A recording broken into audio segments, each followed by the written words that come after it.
Hello, welcome to President Trump 47 Watch.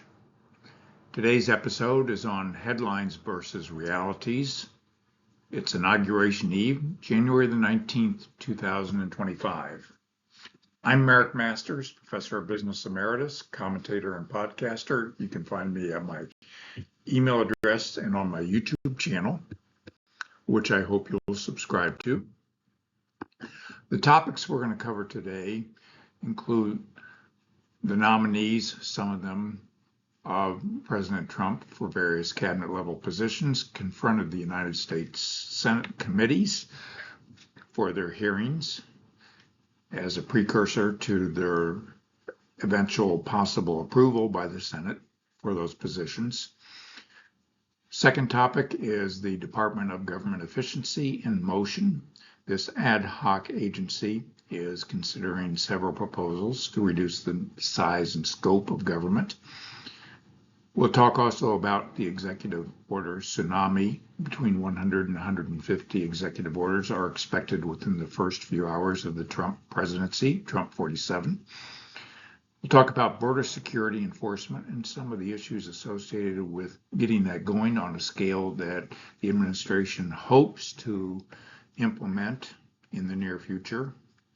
We'll also talk about proposals that have surfaced in the news to dismantle diversity, equity, and inclusion initiatives, as well as the prospect of widespread personnel changes in the federal government. I subtitled this Headlines and Realities because there's a lot that's being reported in the news, the headlines of which really doesn't capture the complexity and the nuance of the issues that are being addressed by President Trump and others in administration, as well as by other elected officials in Congress of both parties. Shalom, everyone. My name is Arizona. President Trump's nominees for several positions, including Treasury, Attorney General, and in addition to that, Secretary of Defense, appeared before committees of the United States Senate. And I have here certain clips on YouTube that you can click the links to watch certain portions of those hearings that were conducted. I would say that based on my cursory review of the hearings during the week and some of the recordings afterwards, I think that the Trump nominees were generally well briefed. There are other major nominees that haven't appeared before Senate committees yet, and they include Robert F. Kennedy Jr., the nominee for Department of Health and Human Services, Kash Patel, the nominee for the Federal Bureau of Investigation, and Tulsi Gabbard, who is the nominee for the Defense Intelligence Agency. Those hearings will be held over the next few weeks. Thank you, Mr. Chairman. The Department of Government Efficiency, which is co-headed by Elon Musk and Vivek Ramaswamy, has considered several sets of proposals to reduce the nature and scope of government. They anticipate reducing or hope to reduce the spending in the federal sector by up to $2 trillion. Now, how you come up with that figure involves a lot of judgment about what to include. But some of the areas where they're considering proposals are eliminating unauthorized federal spending, money that's been appropriated but not yet spent, reducing the size of the federal workforce, perhaps through such things as introducing a remote-to-work policy, which might encourage some federal employees to leave, reduce government regulations and the government workforce that is needed to implement those regulations, and to conduct audits while payments for various contractors and other government functions are suspended in order to investigate or audit for waste and fraud.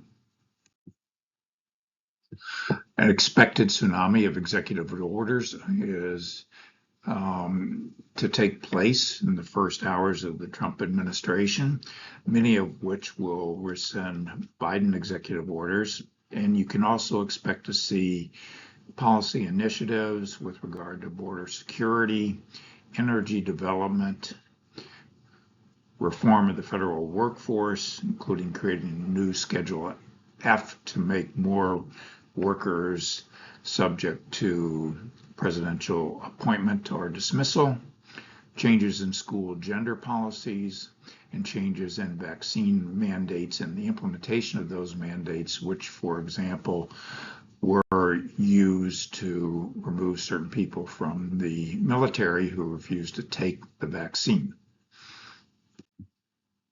Border security is an area that will receive a lot of attention. There will be initially some very, I think, high profile, symbolically significant, and substantively important developments take place, not only in the realm of executive orders, which change policy from the Biden administration, but also in terms of the arrest and deportation of unauthorized or undocumented people in the United States that came in during the Biden administration. There was a recent discussion between some officials in the incoming Trump administration in charge of this effort and members of Congress, and they reviewed some of the difficulties and limited resources available to conduct mass deportation and the constraints that will impose initially on the scope of this effort. Dismantling DEI also got some attention in the news this week. There was a report indicating that this Department of Government Efficiency is going to consider rolling back $120 billion worth of expenditures on DEI in the federal sector and perhaps extending to other sectors that are regulated by the federal government or whose funding is contingent on compliance with federal rules and regulations in this area. You also can expect widespread personnel actions. I think there will be a heavy push on the part of the administration when it brings in new people and asks for resignation of presidential appointees who have not left at the time of January 20th to remove people as far down the ladder, so to speak, of the bureaucracy that they can, where they have the power to do so. And I would expect Trump will rescind some succession orders that President Biden issued recently for federal agencies and departments, and also that he will make broad use of expanded executive powers over appointments under recent federal court rulings, and that also, as suggested, he will encourage people to make changes wherever possible in the White House, intelligence agencies, the FBI, and independent agencies such as the Securities and Exchange Commission, Federal Trade Commission, Federal Communications Commission, and the National Labor Relations Board, through new appointments to board positions as well as staff positions which are under the jurisdiction or under the presidential purview. I hope you've enjoyed this episode. Stay tuned for more. I'm developing a chronicle of major developments under the Trump administration, which I plan to fold into a book about his first year in office, as well as the transition period leading up to it. Have a good day and stay in touch for more episodes.